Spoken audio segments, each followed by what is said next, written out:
चलिए, logic gate. What is logic gate? Logic gate is a basic circuit with one or many inputs. उसका एक input भी हो सकता है और एक से ज्यादा इनपुट्स भी हो सकते हैं, बट विथ वन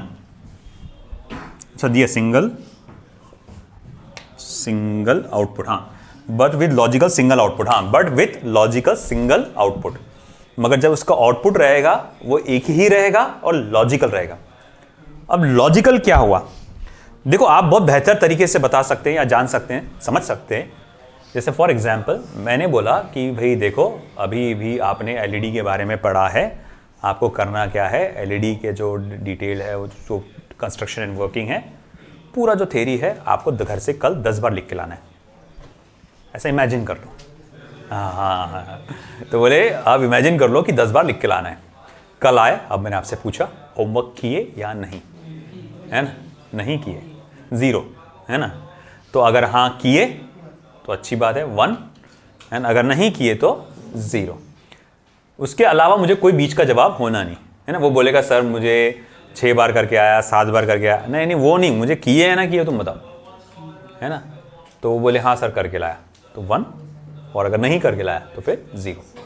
अब इसी चीज़ को यहाँ पर इलेक्ट्रिक सिग्नल वोल्टेज के फॉर्म में बताया जाता है कि अगर आप सप्लाई दे रहे हैं, किसी टर्मिनल पे आपको या आउटपुट में आपको हाई वोल्टेज मिल रहा है, वो चाहे कितने भी वोल्ट का हो, 10 का हो, 5 का हो, है ना? वो डिसाइडेड होता है कितना इतना मिलना चाहिए. तो अगर किसी आउटपुट में आपका हाई वोल्टेज मिल रहा है तो हम उसको बाइनरी नंबर 1 से देते हैं, बाइनरी नंबर. और अगर नहीं तो 0. बाइनरी नंबर क्या है? एक लैंग्वेज है कंप्यूटर की, है ना? Binary language. आपने पढ़े होंगे बाइनरी नंबर्स 10th स्टैंडर्ड या 10th में था, 9th या 10th में था, है ना? डिजिटल. तो बाइनरी नंबर्स जैसे कि हर नंबर, मतलब कंप्यूटर को ABCD वो नहीं जमता, उसको लैंग्वेज सिर्फ 0 और 1 में समझ में आती. उसको बताना पड़ता कि भैया इसका मीनिंग ये है, उसका मीनिंग ये है करके उसको बताना पड़ता है ना? अब उसको बाकी कुछ चीज़ें समझ में नहीं आती कि ए का ये डिज़ाइन होता, वो डिज़ाइन, या ए ऐसा था वैसा, कुछ नहीं. उसको बाइनरी नंबर्स में बताना पड़ता. तो हालांकि कोड्स भूल गया मैं, बाइनरी नंबर्स ही मुझे याद नहीं, बट फॉर एग्जांपल मैं अगर थोड़ी देर के लिए लूँ कि वो 0,001 करके कोड इसका है, ए का. मैं एग्जांपल ले रहा हूँ कि मुझे श्योर नहीं है ये करके, है ना? ये इसका है. सी का मान लो कि वो 0100 है, डी का 1000, ई का फिर आएगा 1001. ऐसा इमेजिन कर लो. आप इमेजिन कर लो ये कुछ कोड्स है.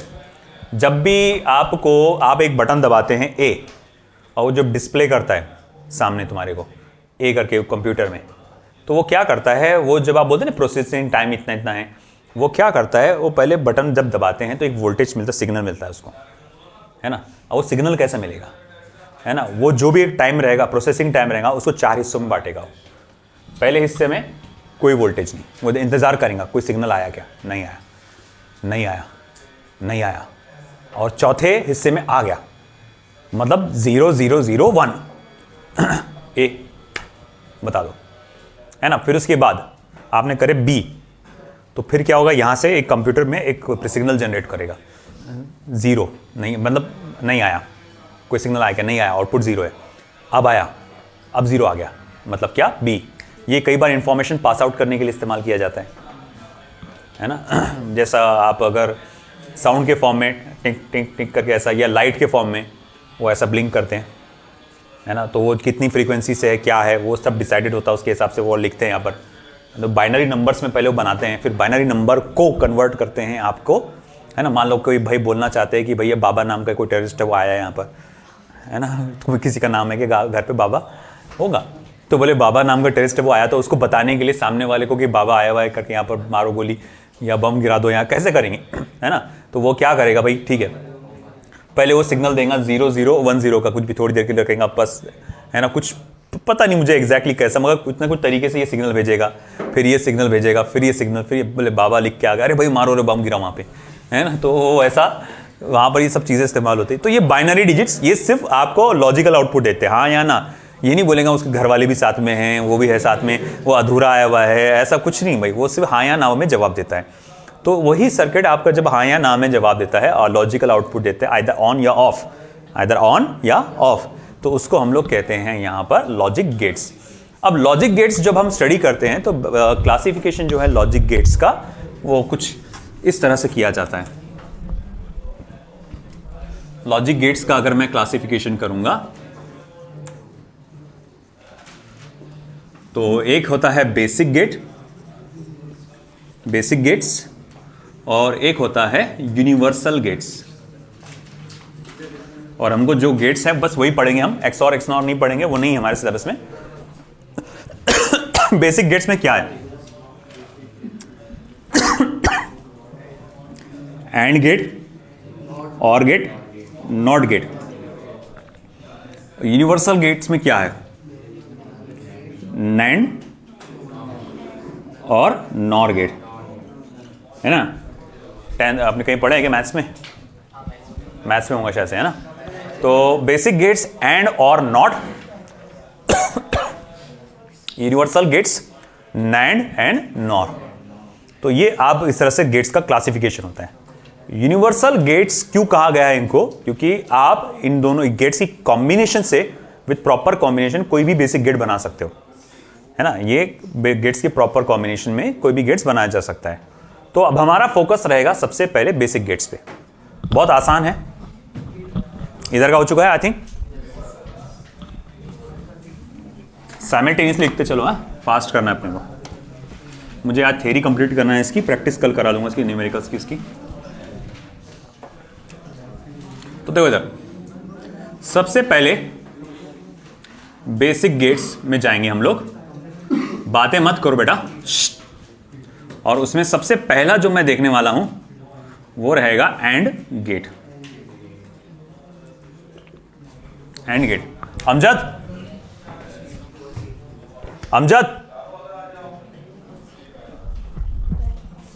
कहां गए? इसको घूमने का बड़ा शौक रहता। एंड गेट का जो सिंबल है वो ऐसा रहता। इसको सिंबल को बोलते हैं बुलेट। अपनी चलाने वाली बुलेट नहीं, चलने वाली बुलेट। ये बुलेट शेप रहता। ये इसका 2 इनपुट और y नाम से इसका आउटपुट। ये इसका सिंबल है एंड गेट का, ठीक है। इसका इक्विवेलेंट सर्किट अगर मैं कहूं तो ये रहा इसका इक्विवेलेंट सर्किट।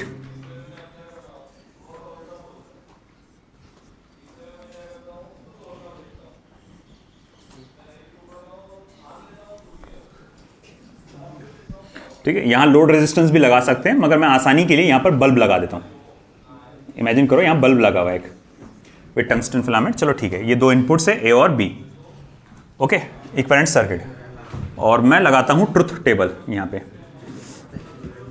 जो कि कॉम्बिनेशन को स्टडी करेगा आपके।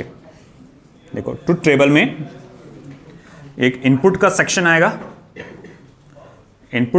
आएगा और एक आउटपुट का सेक्शन आएगा। A B Y 0 0 0 1 1 0 1 1 input. अभी देखो यहां पे कुछ इस तरह का सर्किट डिजाइंड है। ये 2 इनपुट से A and B। Just imagine करो कि A और B दोनों भी सर्किट ओपन है, स्विच ओपन है, मतलब 0 0। क्या ये बल्ब जलेगा? यहां कोई आउटपुट में कुछ मिलेगा? नहीं। तो यहां पर आउटपुट रहेगा 0 0 पे 0। अब मैं क्या करता हूं, मैं सोचता हूं कि एक काम करता हूं, मैं सिर्फ इस स्विच को क्लोज करके देखता हूं। मैंने ये स्विच क्लोज करके देखा, तो क्या अब मुझे बताओ, ये तो 0 हो गया, अब ये क्या हो गया 1। तो क्या अब भी ये बल्ब जलेगा? नहीं जलेगा, तो आउटपुट फिर भी 0 ही रहेगा। अच्छा ठीक है, अब एक काम करते हैं, इस स्विच को ओपन कर देते हैं यानी 0, और इसको क्लोज कर देंगे यानी कि 1। और अब मैं आपसे पूछूंगा क्या अब ये बल्ब जलेगा? नहीं, अभी भी नहीं जलेगा, output will be once again 0। और अब अगर मैं इसे क्लोज कर दूं तो 1 1 अब जल जाएगा ये। अब आउटपुट में 1 0 0 1, तो ये आउटपुट आ गया आपका। आई बात समझ में? तो अब देखो यहां पर ये सिर्फ कब ऑन हो रहा, जब सारे के सारे आए, तो इसीलिए इसको नथिंग और ऑल गेट कहा जाता है ना। सब आएंगे तो ही, जैसे मान लो भाई दो पार्टनर्स हैं, दो पार्टनर्स से एक दूसरे पे बिल्कुल भरोसा नहीं हुआ है ना, कि भैया ये साला पता नहीं मेरे एब्सेंस में पैसा कैसा है ना, और तिजोरी में बहुत सारा पैसा रखा हुआ है। तो अब ऐसा है कि मान लो ये तिजोरी तभी खोलेगी जब दोनों चाबी एक साथ इंसर्ट करें। जैसे न्यूक्लियर जो न्यूक्लियर लॉन्च पैड्स होते हैं, जैसे न्यूक्लियर, जैसा आप सबमरीन में या कोई भी न्यूक्लियर शिप में, तो कोई एक बंदा डिसीजन नहीं ले सकता, वहां पर दो कैप्टन्स रहते हैं, दोनों मिलकर उसका डिसीजन लेते हैं हाँ या ना का। तो दोनों को एक साथ की इंसर्ट करना पड़ता है, घुमाना पड़ता है, तब जाके वो एक्टिवेट होता है, तभी जाके वो न्यूक्लियर जो मिसाइल है वो लॉन्च हो सकता है, या जो बड़े बड़े मिसाइल्स होते हैं वो लॉन्च हो सकते हैं। तो वहां इस्तेमाल किया जाता होगा एंड गेट का, है ना। ये इसका इक्विवेलेंट सर्किट, उसके जैसा, एग्जैक्ट वही सर्किट नहीं है ना, वो उसके जैसा सर्किट है वो। आई बस समझ में।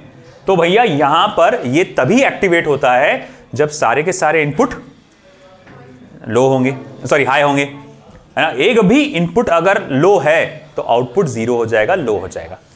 हाँ जी, क्या हुआ? हाँ ठीक है, आप जाइए। कोई है साथ में जाएंगे उनके, किसी को लेके चले जाओ फ्रेंड के तुम्हारे साथ में, चला लेंगे वहां तक के, ठीक है। कुछ हुआ तो फोन कर देना अमजद को, नहीं तो मेरे को भी कर सकते हैं, ऐसा नहीं है। आप बोलेंगे सर है ना अमजद को फोन करने लगा रहे, ठीक है। अब देखो यहां पर जाइए बेटा, तो देखो अब यहां पर आपने देखा कि ये इस तरह से होता है, और अब यहां आता है इसका Boolean equation. Boolean equation, Boolean equation जो है y is equals to a into B. Boolean equation इसका y equals to a into B. अब देखो बोले इसको इस तरह से क्यों कहा, बोले यहां जो आउटपुट आया है ना, ये इनपुट की इस इक्वेशन को रिप्रेजेंट करता है। बोले कैसे? 0 0 जा 0, 0 1 जा 0, 1 0 जा 0, 1 1 जा 1, है ना। तो देखो यहां इनपुट्स का मल्टीप्लिकेशन हो रहा है और वो आउटपुट में आपको मिल रहा है। इसीलिए जो बूलियन इक्वेशन है वो आपका इस तरह से a इंटू बी वाला दिया हुआ है। आई बात समझ में आपको? तो ये था हमारा एंड गेट के बारे में। अब अगला आएगा हमारा और gate. Or gate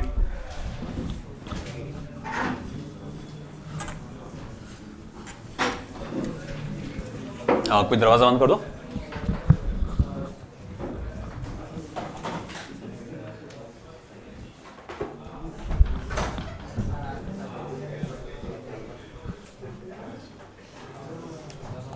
or gate, मुझे लगता है आज शायद से सिर्फ बेसिक गेट ही हो पाएगा, यूनिवर्सल गेट कल पे ही जाने वाला है। और गेट, अब और गेट जो है सिंबॉलिकली इसको ऐसा रिप्रेजेंट किया गया है in the form of arrow, in the form of arrow. Arrow के फॉर्म में रिप्रेजेंट किया गया है ए, बी एंड वाई। ओके, तो ये है हमारा और गेट।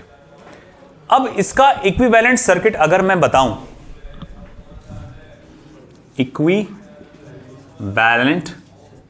सर्किट अगर मैं ये चीज आपको बताऊं, तो इसका इक्विवेलेंट सर्किट इस तरह से है।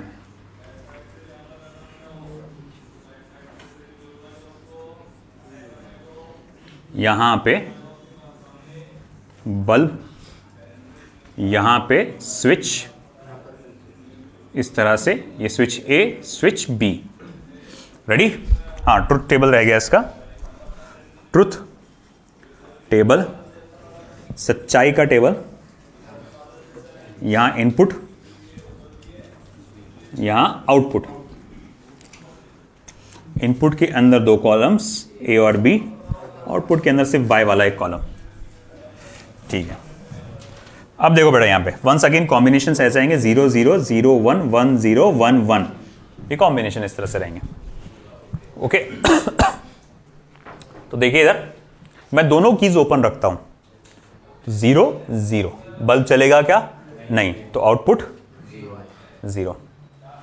ठीक है, और फिर उसके बाद मैं बी को क्लोज कर दूंगा तो ये 1 हो जाएगा, ये तो 0 ही रहेगा। तो करंट को जाने के लिए रास्ता मिल गया है ना। तो अब ये आउटपुट में आएगा, देगा 1। अब क्या करो, इसको ओपन करो, इसको क्लोज कर दो, तो वंस अगेन 1, और दोनों को क्लोज कर दो अब, तो वंस अगेन 1 आउटपुट मिल जाएगा, हाँ है ना ये। तो यहां हम लोग ने देखा कि इसमें से अगर एक भी इनपुट हाई है, एक भी इनपुट हाई है, तो आपका आउटपुट क्या रहेगा, आपका हाई रहेगा। 1 का मतलब हाई, HIGH हाई, हाई वाला हाई नहीं, है ना। अब इसकी बूलियन इक्वेशन अगर कहा जाए, यहां पर Boolean equation y = a + b, क्योंकि यहां इनपुट्स का एडिशन हुआ है। बोले कैसे, 0 + 0 0, 0 + 1 1, 1 + 0 1, 1 + 1 1 अरे इसका मीनिंग ये हुआ, high voltage plus high voltage is equals to high voltage. यहां पर लॉजिक है ना, वो डबल होगा ट्रिपल होगा, उससे कुछ हाई है कि नहीं, ऐसा था। तो इसीलिए इस तरह से आया। आई बात समझ में आपको। तो ये हमारा था और गेट। अब बात आती है नॉट की बेटा। तीसरा आएगा फिर आपका, ये पहला था एंड गेट, दूसरा था और गेट, अब इसका आएगा नॉट गेट। तीसरा नॉट गेट को साथ ही साथ आप इन्वर्टर भी कहते हैं। क्या कहते हैं, इन्वर्टर। इसीलिए क्योंकि ये क्या करता है, इनपुट में जो भी आया उसको इन्वर्ट करके देगा, यानी उल्टा करके दे देगा। अगर आपको इनपुट में उसके लो वोल्टेज देते हैं तो आउटपुट में हाई वोल्टेज देता है। इनपुट में उसको आप हाई वोल्टेज देते हो तो आउटपुट में वो लो वोल्टेज देता है। ये हमारे घरों में भी होता है कनेक्टेड। इन्वर्टर्स होते हैं ना, हम लोग बोलते हैं इन्वर्टर लगाया हमने करके, है ना। इन्वर्टर क्या होता है, एक छोटी सी मशीन होती है, वो बैटरी का सेटअप एक अलग होता है। हम लोग बैटरी के अंदर लाइट इलेक्ट्रिसिटी स्टोर करके रख रहे हैं, तो इन्वर्टर का एक सिग्नल है या इनपुट जो है वो बैटरी के साथ कनेक्टेड है ना। मगर ऐसा है कि देखो, या फिर मैं कहूंगा कि नहीं, बैटरी से नहीं सर, मेन पावर सप्लाई से कनेक्टेड है, सॉरी। इन्वर्टर का एक इनपुट जो है वो किसके साथ कनेक्टेड है, पावर सप्लाई के साथ। तो जब तक उसको इनपुट हाई मिलते रहेगा, इन्वर्टर अपना काम नहीं करेगा, वो चुपचाप खामोशी से बैठा रहेगा ऑफ स्टेट में। वो बैटरी की एनर्जी आपको देता नहीं है, वो जो मेन पावर सप्लाई आ रहा है उसकी एनर्जी दे रहा है आपको। जैसे ही क्या हुआ कि लाइन चले गई, लाइन चले गई, तो ये उसको मिलने वाला इनपुट क्या हो गया, बंद हो गया, लो हो गया। जैसी लाइन चले गई, इनपुट बंद हो गया, आउटपुट स्टार्ट हो जाता है, आउटपुट एक्टिवेट हो जाता है। और आउटपुट एक्टिवेट हो गया और अब वहां पर लाइन क्या हो जाएगी, आ जाएगी। मतलब आउटपुट कहां से आया, तो कहीं ना कहीं से उसने दूसरा सप्लाई दिया, बैटरी का सप्लाई आपको दे दिया उसने। तो जब तक उसका बाहर से सप्लाई मिल रहा था, है ना, उसने अपना आउटपुट बंद रखा था। जैसे ही बाहर का सप्लाई बंद हो गया, उसने अपना आउटपुट चालू कर दिया, उसने बैटरी से निकाल के देना चालू कर दिया आपका सप्लाई। अब वो कैसे होता है, क्या होता है, वो इतना हमको नहीं जाने डिटेल में। सिर्फ इतना याद रखना है कि इन्वर्टर का काम या नॉट गेट का काम क्या है, वो उसको रिवर्स करना। और हमेशा एक बात याद रखना, इन्वर्टर या नॉट गेट वाहिद एक ऐसा लॉजिक गेट है जिसका सिंगल इनपुट है, जिसका सिंगल इनपुट है, जिसका सिंगल इनपुट, सबका आउटपुट एक ही रहेगा। कोई भी लॉजिक गेट का याद रखना, कोई भी लॉजिक गेट का आउटपुट एक से ज्यादा नहीं रहेगा, ये बात याद रखना आपने। तो नॉट गेट एक ऐसा सिंगल वाहिद एक ऐसा गेट है जिसका इनपुट सिर्फ एक ही है ना। बाकी सबके कितने भी, जैसे एंड गेट की भी 2 या 3 भी हो सकते, मगर यहां पर सिर्फ एक ही रहेगा। तो अगर ऐसा है तो भैया इसका डिजाइन कैसे होता है, तो ये को पहली बात तो एक सिंगल इनपुट, ये ट्रायंगल है ना, और सामने छोटा सा बबल, ये ए और ये वाई, ये सामने क्या रहेगा, बबल, है ना। और ये बबल जो है, ये अगर किसी, देखो यहां तुमको बबल नजर आ रहा है क्या, नहीं। अगर ये एंड गेट के साथ में आगे बबल लग गया तो नैंड बन जाता है, और गेट के सामने अगर बबल लग गया नॉर बन जाता है। तो गलती से भी ये है ना, हमेशा गौर से देखना है बबल है कि नहीं, एंड और को। अगर नहीं है तो ये एंड और है, बबल लग गया तो नैंड और नॉर, ठीक है, इन्वर्टर। तो अगर मैं बोलूंगा ठीक है, इसका ट्रुथ टेबल कैसा आता है, तो वेरी इजी, तो इनपुट और ये आउटपुट, तो ये ए और ये वाई, 0 1, तो जब ये 0 तब ये 1, जब ये 1 ये 0। इसीलिए यहां पर हम लोग कहते हैं इसकी जो बूलियन इक्वेशन आती है, कहां लिखो रहे, यहीं लिखते हैं, बूलियन इक्वेशन y = a बार, मतलब ये क्या करेगा, इनपुट का इनवर्स कर देगा, y = a बार। आया समझ में आपको? Well that's it. तो यहां हमारा बेसिक गेट कंप्लीट हुआ, यूनिवर्सल गेट। और इसका एक और कुछ पार्ट है बचा हुआ, है ना, डायोड्स की मदद से, ट्रांजिस्टर की मदद से कैसे ये गेट्स बनाए जाते हैं, वो चांसेस कम है, बट फिर भी अपन वो लेंगे, अपन बता दूंगा, मैं आपको फंक्शन बता दूंगा इसका, वो अपन अगले लेक्चर में देखेंगे। मतलब कल रिपीटर्स को आना है, नो छुट्टी।